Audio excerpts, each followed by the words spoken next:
You're listening to Seasons of Bling.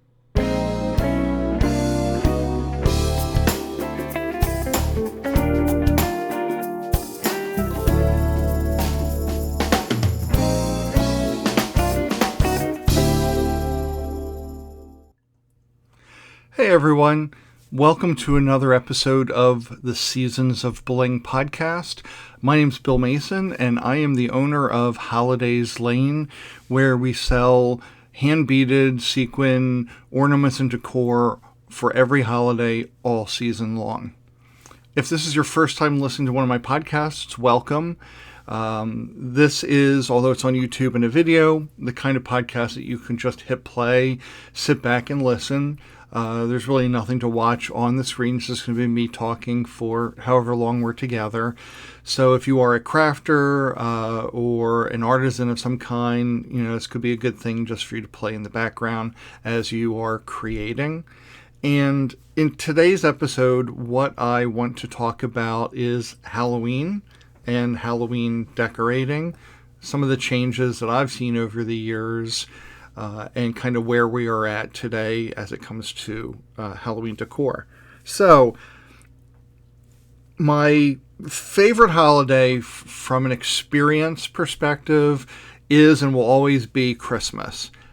Growing up, that's something that, I love going places where other people have really elaborate Christmas decor. But as a kid, although I enjoyed the Christmas decorating, I really wasn't a super active participant in actually doing the decorating. I'd help put up Christmas lights around the house, but that was about it.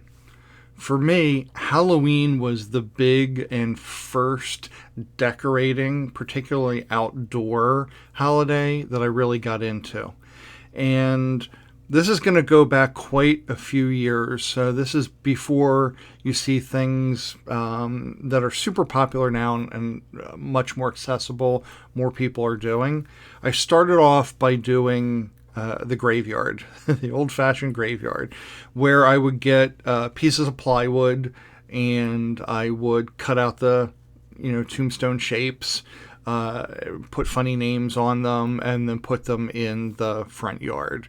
So you saw that a little bit when I was a kid, but it wasn't the kind of thing that was, super popular, and you could drive around and see a lot of really cool Halloween displays on people's houses. Now, that initial tombstones started growing a little bit more. So I would, eventually get spotlights on them. I would start hanging ghosts from the trees in the front yard to go along with that. And then I started trying to do a little bit more of a walk-up experience. So one of the things that I'm really not sure how my parents let me do it, but they did. I would take the grill from out back, the gas grill, and I would bring that to the front yard, flip it open, and then I got one of those chicken rotisseries, and I don't even think it was a foam head at the time. I might have stuffed, I took a mask, and I think I stuffed it probably full of newspaper at the time, because back then everybody got a newspaper. Oh my God, I feel so old. So I would stuff the mask full of newspaper, so it was like a head. I would skewer it on the chicken rotisserie spinner. I would put a red light on the inside, so it looked like it was hot coals. Plug it in, and then it would spin the head in the grill, and it looked like you were cooking a head for head to eat, I guess, or just for fun. Who knows? It was Halloween after all. So we'd do certain spotlights on the house. There really wasn't Halloween lights that I can recall or remember back then. You had your colored Christmas lights, your multicolored Christmas lights, and then you would have white lights, and those were the two options. neither of which really went with the horror, Halloween, spooky, scary kind of vibe. So didn't really do any kind of lights. A little bit when I was a little bit older, my parents were able to find dry ice, and we did some fog with dry ice. I don't. Maybe there were foggers at the time. There probably were. I don't know if they were just too expensive or we just didn't have them. But dry ice seemed to be the best way to go for a foggy front yard. So that was a lot of fun. And back then, Halloween decorating really was an outside of the house, an outdoors decorating type event. You would do your jack-o'-lanterns, and you would get the candles and put them in. If you want to extend it a little bit, we would do corn stalks in, like 10 corn stalks tied together on either side of the door or something like that. I really don't remember. Could have happened, but I don't remember any kind of indoor decorating. There might have been some things on the windows, like there used to be like cardstock printed, like I'm remembering like a cat wearing a witch's hat or a pumpkin that was just cut out, printed cutouts on poster board. It would tape to the windows, and I guess that was the extent of the interior decorating. And it's amazing to see now what's available and what people are doing outside, and the amount of interior decorating that people have available to them for Halloween. So big things on exteriors now. I think a lot of people are using foam to make their cemeteries and their pillars, their tombstones or their mausoleums or things like that, or using foam to make cemetery gates or castle walls, really going sort of all out, because it's time consuming, of course, but you're able to use hot knives or all sorts of different tools to kind of carve out rocks or chisel, so to speak, names onto tombstones that are made out of foam. So they're much more lightweight than the sort of wood ones. I don't know if they last longer or not, because you're painting several layers of paint on top of that foam to, I guess, seal it in too. But I am a little bit jealous now.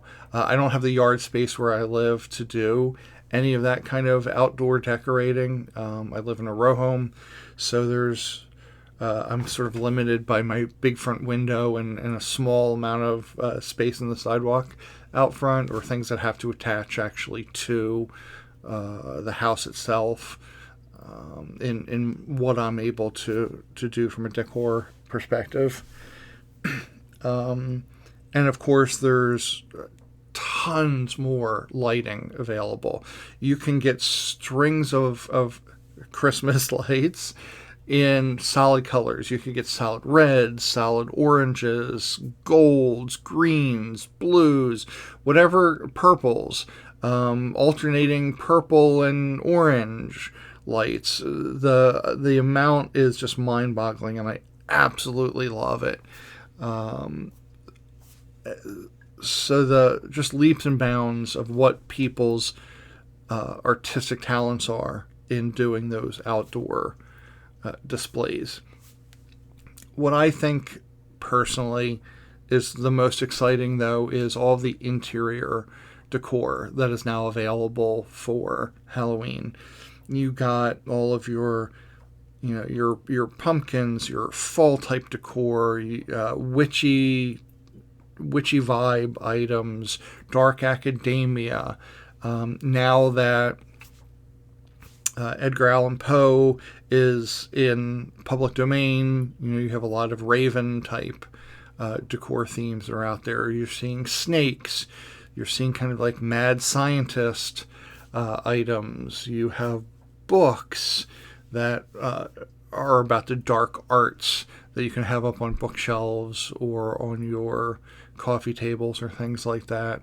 And that, again, is absolutely wonderful that you're able to turn the inside of your home into some kind of whatever you want. Haunted mansion, witch's coven, you name it, you could probably find something that will fit your aesthetic now. And none of that existed 20, 25, 30 years ago. So there's that. Now, where I come in and Holidays Lane comes in is the Halloween tree. So I think last year, probably on my TikToks, I talked a little bit about how it was like growing in popularity, and we were still a little bit on the edge of that. I think now Halloween trees, I would almost consider mainstream at this point. Almost a requirement in some homes. So I do make bead and sequin Halloween tree ornaments. They're available at holidayslane.com. You can order them.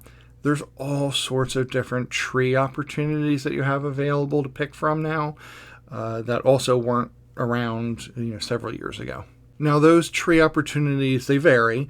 You can still use your normal, if you have an artificial tree for Christmas, you can just put it up early and you can decorate that with your oranges and your blacks and your purples and your Frankenstein green type colors, and that will be completely sufficient for a Halloween tree. You can get a lot more decor items for a Halloween tree in like Joann's and Michael's, where they'll have now garlands.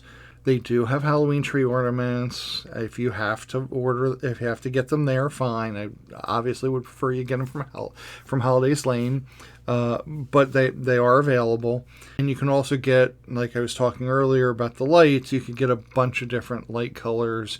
So you don't have to turn the lights on. If you have one of the pre-lit trees, you could just string some of the black and orange through it, and or purple and orange, or just orange lights, just purple lights through your tree, and then you just plug them in, and you're set there with your traditional Christmas tree that's now your Halloween tree. If you don't have enough ornaments to fill that whole, if you go all out at Christmas and you have a giant tree, they do sell 4-foot trees, kind of like a tabletop version of it. So that would be a good starter tree for you. They come in all sorts of different colors. So you can get a black tree, which is probably, I think, the most common that you're seeing in places like At Home or Michael's and Joann's. Actually, I don't know if Joann's sells a traditional kind of tree in black. I know Michael's does. I know At Home did.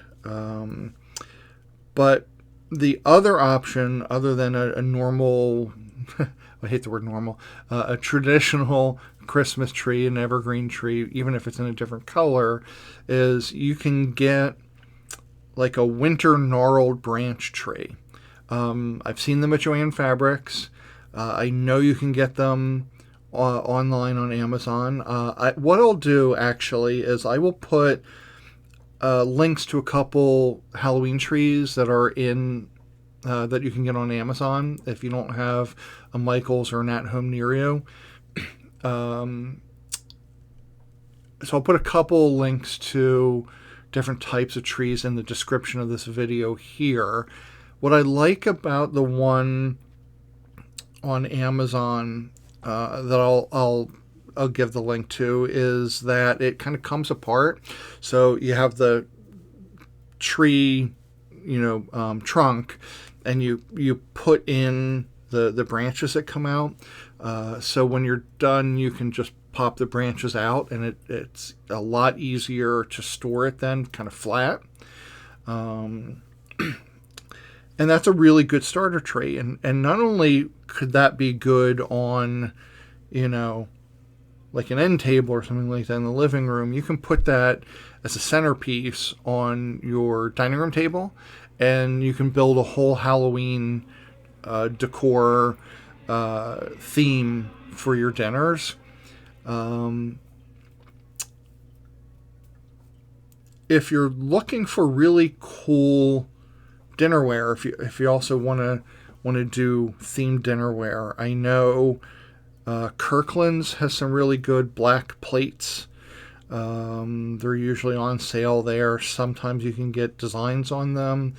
I haven't seen them in person, but I know at not at Home Goods, I think, is the one that has like spider designs or haunted house designs on some of them. So you can really have an intricate table display. And you know, with Beetlejuice 2 coming out soon, everybody knows the famous dinner scene, so you can recreate that in your own home. This year, for decorating those trees, you can go a bunch of different routes with your ornaments as well. You can just get things that are colored black and orange, purple or green. You could get items that have witch themes. You could get items that actually the witch theme in general, all of the Wiccan type stuff is certainly growing in popularity.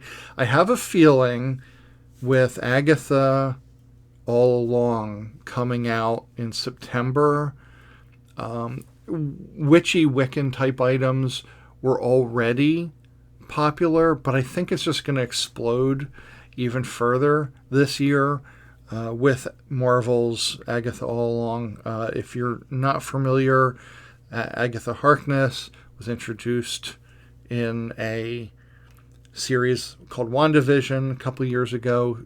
Was so popular, she now has her own series.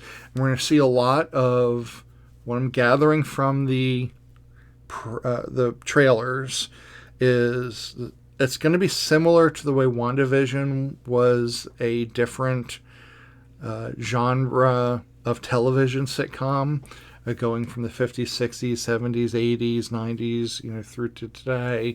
I have a feeling that she's going to be exploring different horror genres. It looks like there's maybe some Poltergeist in there, maybe some Exorcist in there. It looked like there's going to be a Wizard of Oz themed. I don't know if it's a whole episode or part of an episode. Where she's, so that's going to be super exciting in a really fun way, and I think it's going to influence not only this year but next year Halloween decor trends. All of the lunar moon phases have been popular. I also have a bunch of moon ornaments that are the waxing and waning moons, full moons. I have some full moons that have spiders dangling in front of it, or bats flying across it, witches flying across it. They're a lot. They're a pain to make, but they're nice when they're done.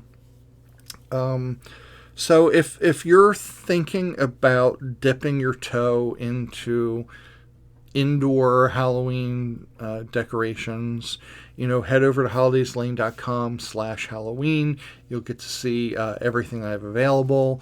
I will pop into the description, as I said, some of my favorite items that you could grab on Amazon or certainly go shopping locally if you want. Overall, I am really, really, really happy and excited to see the way that Halloween decorating has sort of morphed over the years, and seeing people, I belong to some Facebook groups that are holiday specific, so like Halloween decor, Christmas decor lovers, and the reason I do that is I try to keep on top of what people are finding very popular, or things that they're looking forward to having or trying to find. So seeing people showing off their Halloween displays, it's super exciting. Some people are even going so far as to having animatronics built in now. So you might have like a severed hand and it's gripping or moving.